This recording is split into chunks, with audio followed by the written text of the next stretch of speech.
Jolly good show, Major. The champ is here! The champ is here! The champ is here! The champ is here! The champ is here! The champ is here! The champ is here! The champ is here! The champ is here! The champ is here! The champ is here! What's going on, TTC? New Rob Report. We live in a world of knee-jerk reactionists. Is reactionist a word? I think reactionist is a word.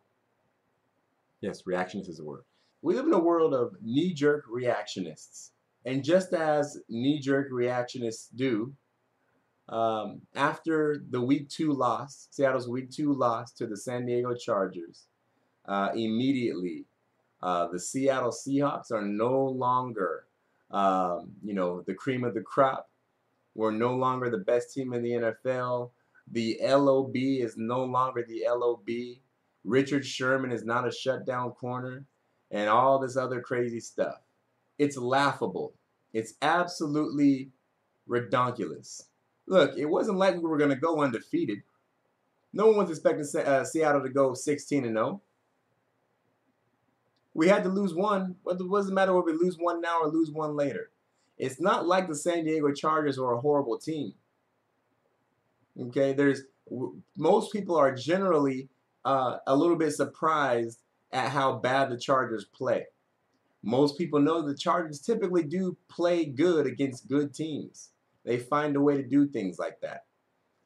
It's not like no one knows that Phillip Rivers and Antonio Gates are both future Hall of Famers. So it's not like we went out there and lost to the Browns or to the Jaguars. Okay, we lost to a decent team on the road in 118-degree weather on the field. So, what? Okay. We need the big monitor in here.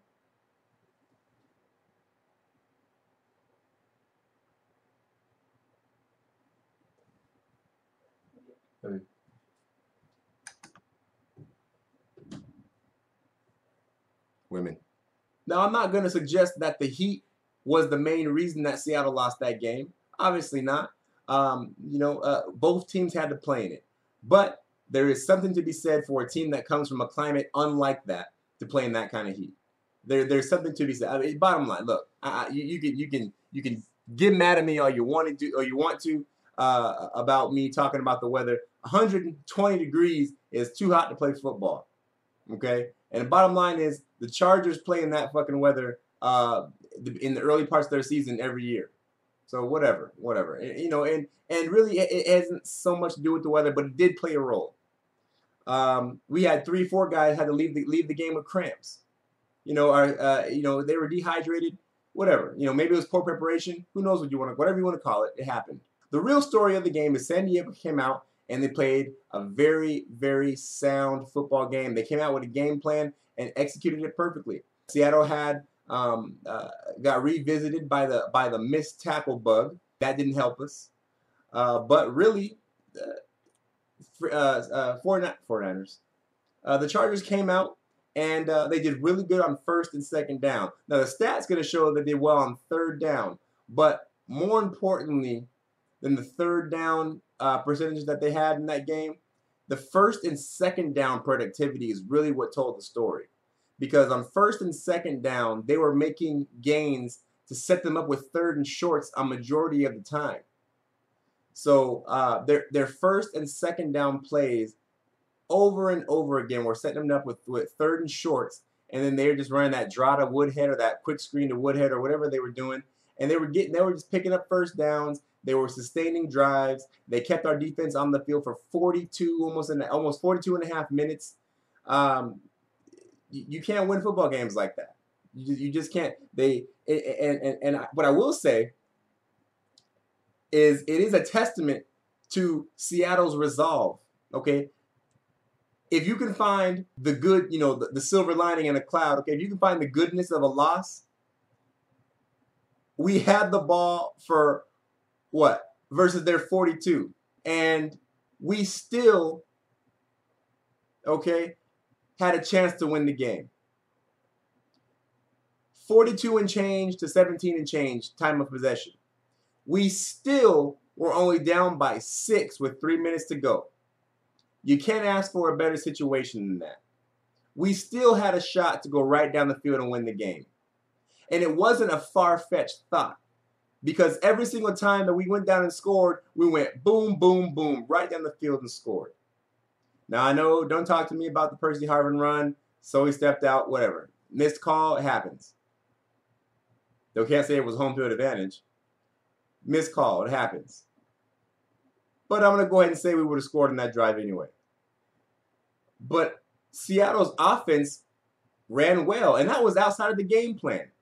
That wasn't our game plan. We were thrusted into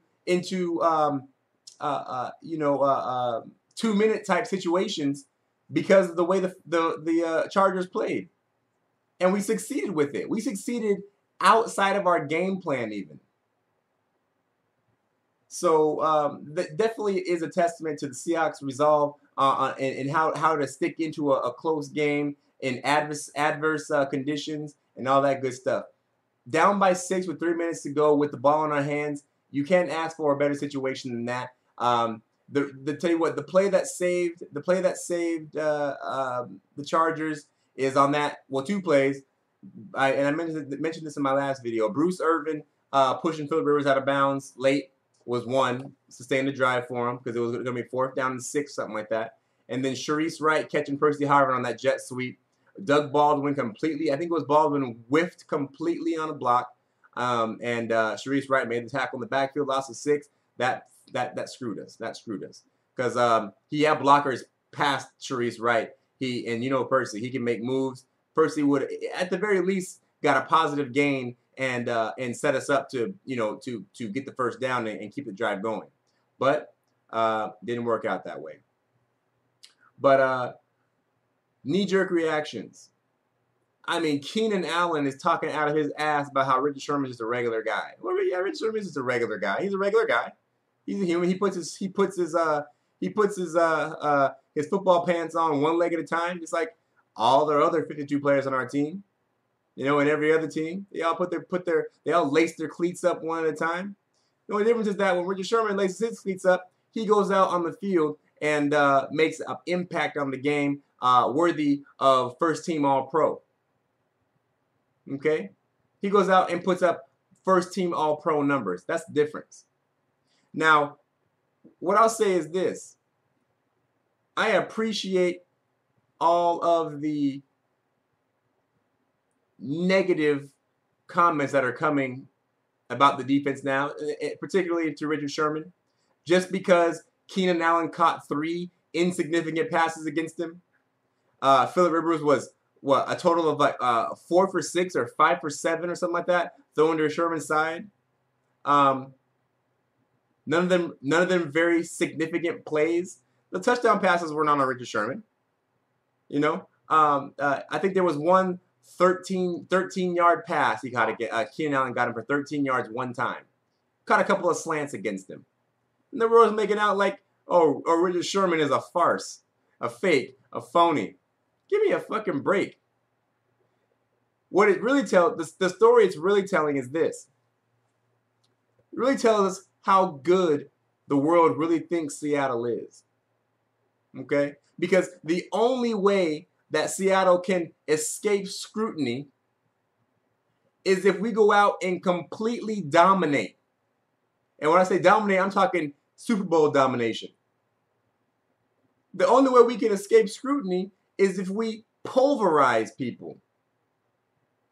So what you're saying, media and general public, is that if we just play just a little bit closer to regular, we're not that good anymore, or we're not as good as we were. So we have to be that pulverizing team to not get scrutinized.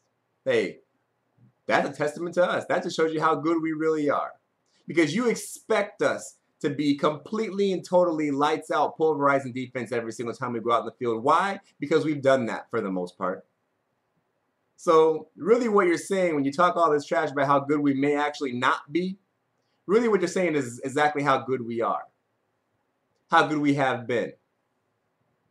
Because it's a surprise that Sherman had 3 balls caught on him by Keenan Allen. A surprise. How many cornerbacks don't get any balls thrown to them in an entire game? I don't care if your name is Darrelle Revis. I don't care if your name is Patrick Peterson. I don't care if your name is Jesus Christ or the Easter Bunny. How many cornerbacks don't get any balls thrown at them for an entire game? I can tell you one. His name was Deion Sanders. And that was the best corner ever to play the game. So it's a testament to our skill, to our ability, and to how good we really are, all this trash talking we're getting right now. Give up a couple of plays, just a couple plays. It wasn't like Richard Sherman got burned deep for a touchdown multiple times, or even one time, or even burned deep, period. He caught 1 ball for 13 yards against him, just one. And a couple of small incidents. And all the plays against Sherman were overall insignificant in the grand scheme of things. Defense didn't tackle very well, but there again, you know, is the Seahawks defense as good as we think it is? It's a joke. So now we got the Denver Donkeys coming to the clink, the Super Bowl rematch. Everybody's been waiting to see this one. Denver's 2-0. Much ado was made about nothing as far as Denver beating us in the preseason. That's another laughable conversation.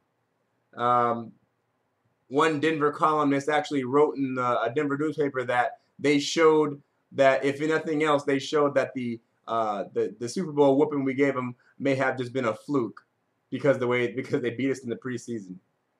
That's the most retarded shit I ever heard. Anyway, this time around is not going to go the way it went in February. You'd be a fool to suspect otherwise. Peyton Manning's going to come in there and probably not going to let the first snap of the game go over his head. It was loud at MetLife Stadium, so I know he's going to be loud. And I know he knows it's going to be loud at the Clink on Sunday afternoon. Denver will not get blown out in this game. Denver will lose this game. Seattle will win, but it won't be a blowout. It's going to be a good game. I expect Denver and every other team we play this year to take a look at what the Chargers did to us and try to replicate that. I don't expect it to work so well. Chargers came out and had a good game plan. We're going to make our adjustments as well. We're still the Seattle Seahawks defense. So we're going to come out and make our adjustments. They're going to try and exploit us the same way they did, but it's not going to work as well.